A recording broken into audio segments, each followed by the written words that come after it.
Unlock संदर्भात जो ही घोषणा वडेट्टीवारांनी केली त्यानंतर मग मुख्यमंत्री कार्यालयातून तो खुलासा आला, काय गोंधळ आहे, कुठेतरी सरकारमध्ये समन्वय दिसत नाहीये. ते खरं म्हणजे या सरकारमध्ये एक मुख्यमंत्री आणि अनेक सुपर मुख्यमंत्री आहेत. अनेक मंत्री असे आहेत की जे स्वतःला मुख्यमंत्री समजतात आणि स्वतः घोषणा करतात. खरं तर आपल्याला कल्पना आहे की कुठल्याही सरकारमध्ये पॉलिसी डिसिजन घेण्याचा अधिकार हा केवळ मुख्यमंत्र्यांचा असतो. परंतु एखाद्या विषयावर मुख्यमंत्र्यांना वाटलं तर ते मंत्री नेमून देतात आणि मुख्यमंत्र्यांनी जी लाईन सांगितली त्या लाईननी तशा प्रकारे मंत्री त्या ठिकाणी बोलतात. पण या सरकारमध्ये मात्र एकाच विषयावर मुख्यमंत्र्यांच्या ऐवजी 5-5 मंत्री बोलतात. म्हणजे ज्या मुख्यमंत्र्यांनी बोललं पाहिजे त्यांच्याकडनं स्टेटमेंट येत नाही आणि त्याच्या आधीच 5-5 मंत्री बोलतात. आणि सगळ्यात महत्त्वाचं असं आहे, प्रत्येक मंत्री ती अनाउन्समेंट करतो आणि सांगतो ही अनाउन्समेंट आता मुख्यमंत्री करते. म्हणजे एक प्रकारे पूर्णपणे श्रेयवाद, प्रत्येक गोष्टीचं श्रेय हे घेण्याचा एक प्रयत्न. आणि घ्या ना, पण कमीत कमी करून तरी घ्या. आणि म्हणून मला असं वाटतं की कालचा घोळ यातनंच झालाय. पण हा पहिला नाही आहे, याच्यापूर्वी अनेक वेळा झालाय. अनेक वेळा मंत्र्यांनी आधी अनाउन्समेंट करून टाकल्या आहेत, एक अनाउन्समेंट 3-3 मंत्र्यांनी केल्या आहेत. मला असं वाटतं की माननीय मुख्यमंत्र्यांनी कुठेतरी आपल्या मंत्र्यांना शिस्त लावली पाहिजे आणि किमान बाकी बोलू द्या, बोलल्यावर कोणाचे निर्बंध टाकण्याचंही कारण नाही आहे, पण किमान मेजर पॉलिसी डिसिजनवर सरकारचं जे म्हणणं आहे ते क्लिअर, पूर्ण स्पष्ट आणि थेट हे जनतेपर्यंत पोहोचलं पाहिजे असं आमचं मत आहे. लोकांमध्ये गोंधळाचं वातावरण निर्माण झालं काल नाही, गोंधळाचं वातावरण तर इतकं आहे, आम्हाला अनेकांचे फोन आले की लॉकडाऊन आहे की नाही आहे, निर्बंध शिथिल झाले आहेत की नाही झाले आहेत. आता याची उत्तर आमच्याकडे देखील नव्हती. शेवटी मी सांगितलं की अधिकृत हे समजायचं की मुख्यमंत्र्यांच्या वतीनं जी काही प्रसिद्धी विभागाची प्रेस नोट असते त्यात त्यांनी सांगितलं आहे की अजून झालेलं नाही आहे, 5 टप्पे आहेत, त्याच्यावर विचार होणार आहे, विचारांती त्या संदर्भातला निर्णय होणार आहे. त्यामुळे हे जे कन्फ्युजन आहे, मुळात काय असतं की आता लोक पहिला लॉकडाऊन झाला, दुसरा लॉकडाऊन झाला आणि त्यामुळे खूप मोठ्या प्रमाणात लोकांमध्ये संभ्रमही आहे, उत्कंठाही आहे, निराशाही आहे. आणि अशात काल अक्षरशः लोकांना असं वाटलं की आता झालं बाबा, किमान जे छोटे दुकानदार आहेत किंवा मध्यम रिटेलर्स आहेत ज्यांची अवस्था अत्यंत वाईट आहे, जे नॉन एसेन्शियलमध्ये येतात, त्यांना असं वाटलं की चला आता हे सगळे निर्बंध आपले संपतील.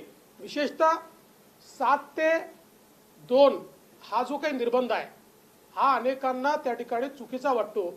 त्यांचं म्हणणं आहे की ठीक आहे, निर्बंध ठेवायचे असतील तर 9 ते 4 ठेवा.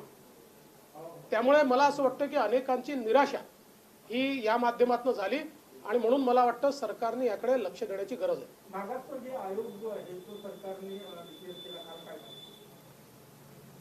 मला असं वाटतं की हे उशिरा आलेलं शहाणपण आहे. हा राज्य मागासवर्ग आयोग 13/12/2019च्या निर्णयानंतर तात्काळ यायला पाहिजे होता. कारण 13/12/2019चा निर्णय हा स्पष्टपणे सर्वोच्च न्यायालयाने राज्य सरकारला सांगितलं की के कृष्णमूर्ती जजमेंट प्रमाणे संपूर्ण आरक्षण जस्टिफाय करा. आणि के कृष्णमूर्तींनी काय सांगितलं की एम्पिरिकल डाटा अवेलेबल नाही कंटेम्पररी. त्यामुळे सगळ्या राज्यांना त्यांनी सांगितलं की तुमच्या ठिकाणी तुम्ही अशा प्रकारचे राज्य मागासवर्ग आयोग तयार करून त्यांच्या माध्यमातून एम्पिरिकल डाटा तयार करा. म्हणजे किती टक्के, थंब रूल ठेवू नका. एखाद्या जिल्ह्यात 50%च्या आत लोकसंख्या जास्ती असेल तर 27%च्या वरही देता येईल. परंतु एखाद्या जिल्ह्यात ती कमी असेल आणि 50%च्या आत ॲडजस्ट करायचं असेल तर त्या ठिकाणी ते ॲडजस्टमेंट करावं लागेल. असं 13/12/2019ला सांगितल्यानंतर 2 मार्च 2021 पर्यंत या सरकारने हे आयोग तयार न केल्यामुळे खऱ्या अर्थानं सर्वोच्च न्यायालयाने या ठिकाणी ओबीसींचं राजकीय आरक्षण हे रद्दबादल केलं. आणि त्यानंतरही 5 मार्चला विधानसभेतलं माझं भाषण आपण ऐका. 5 मार्चच्या माझ्या भाषणात मी सांगितलं होतं, सगळं सांगितलं होतं के कृष्णमूर्तीत काय म्हटलेलं आहे, आता पुढच्या स्टेप्स काय करावे लागतील, राज्य मागासवर्ग आयोग कसा तयार करावा लागेल. त्या माझ्या भाषणानंतर माननीय मुख्यमंत्र्यांनी बैठक घेतली. त्या बैठकीत हे सगळं मी सांगितलं. राज्याचे महाअधिवक्ता होते, त्यांनी देखील सांगितलं की करावंच लागेल, त्याशिवाय मिळणार नाही. पण तो दिवस आहे आणि कालचा दिवस आहे, इतके दिवस आपण घालवले आणि त्यातनं एक प्रकारे हे तर आता दुर्दैव सुदैव काही म्हणा, पण कोरोनामुळे निवडणुका पुढे गेल्या. अन्यथा आत्ताच्या निवडणुकांमध्ये कुठल्याही स्थानिक प्राधिकरणात ओबीसी करता एकही जागा महाराष्ट्रात राहिली नसती. आताही एम्पिरिकल डाटा तयार करून आपल्याला हे आरक्षण देता येईल. केवळ मला या ठिकाणी असं वाटतं की आता हे काम वेगाने करण्याची आवश्यकता आहे. मराठा आरक्षणासंदर्भात अजूनही राज्याचं केंद्राकडेच भूमिका आहे, केंद्राकडेच भूमिका आहे. हे राज्य सरकारला मराठा समाजाला आरक्षण द्यायचंच नाहीये आणि त्यामुळे वेगवेगळे बहाणे ते सांगतात. ज्याला काम करायचं असतं तो बहाणे सांगत नाही, कारण या संदर्भातली कायदेशीर पोझिशन ही वारंवार समोर आलेली आहे. अगदी मी सांगितलं की केंद्राकडेच अधिकार आहे असं जरी समजलं, मागास घोषित करायचं ते तर पूर्णपणे स्पष्टपणे 5ही जजेसनी सांगितलंय की कायदा करायचा अधिकार हा राज्याचाच आहे. पण अगदी मागासचा अधिकार केंद्राचा असं आपण समजलं तरी त्याची प्रोसेस दिलेली आहे. त्या प्रोसेसमध्ये राज्याला ही सगळी कारवाई करून राज्य मागासवर्ग आयोगाच्या माध्यमातून अहवाल तयार करून कॅबिनेटच्या मान्यतेने तो केंद्राच्या मागासवर्ग आयोगाकडे पाठवावा लागतो. हे मात्र हे सरकार करत नाहीये, कारण यांना एक प्रिन्सिपल पक्क माहिती आहे. या सरकारचं एक प्रिन्सिपल पक्का आहे, Wien you cannot convince people you confuse them. जेव्हा लोकांना कन्व्हिन्स करता येत नाही त्यावेळेस गोंधळाचं वातावरण तयार करा, रोज खोटं बोला. शेवटी लोकांना असं वाटतं की खोटं बोलणारा जो आहे तोच खरा सांगतोय. याच पद्धतीनं हे सरकार आणि याचे मंत्री चालत आहेत. तुम्ही म्हटलं की आता कन्फ्युज करायचा हा जो निर्णय होता अनलॉकचा, काल पत्रकार परिषद म्हटल्यानंतर विजय वडेट्टीवार म्हणाले की मी असं काही म्हटलं नाही, हे सगळं प्रसार माध्यमांनी पसरवलं की अनलॉक होणार आहे. तर हा सगळा तिथलाच प्रकार आहे का की लोकांना गोंधळ टाकायचा? त्यांनी असं म्हटल्यानंतर तुमच्यापैकी अनेक लोक हुशार आहेत, त्यामुळे तुम्ही ते आधी काय बोलले आणि नंतर काय बोलले दाखवलेलं आहे. त्यामुळे त्याचं उत्तर तुम्हीच दिलंय, मला काय विचारता. हिंदीमध्ये गोंधळाचं वातावरण आहे अनलॉकच्या विषयी. देखिए, अनलॉक के संदर्भ में जिस प्रकार से मंत्री महोदय ने स्टेटमेंट कर दिया, उससे लोगों में बड़ी खुशी की लहर आ गई कि चलिए अनलॉक हो गया. और शाम को सीएम ऑफिस ने कहा कि अनलॉक नहीं हुआ है, अभी 5 स्टेप्स में अनलॉकिंग हम कंसीडर कर रहे हैं. मुझे ऐसा लगता है कि ये सरकार ऐसी है जिसमें एक सीएम है और कई सुपर सीएम.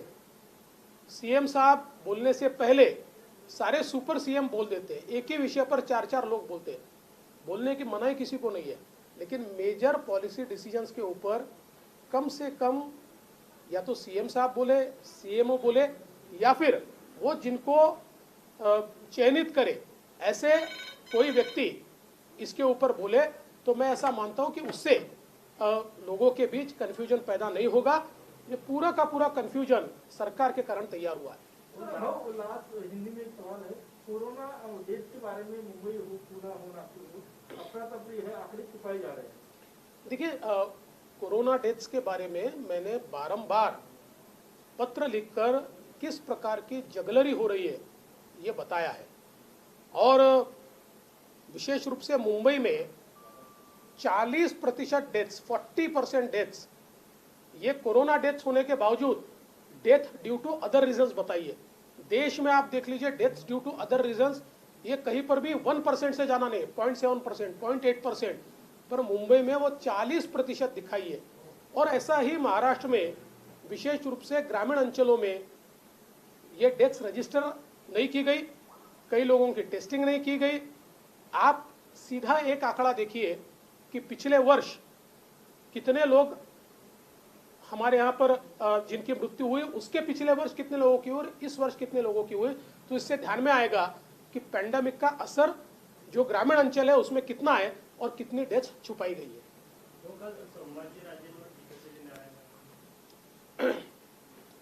मला असं वाटतं की संभाजीराजेंवर टीका करण्याचं कुठलंही कारण नाहीये.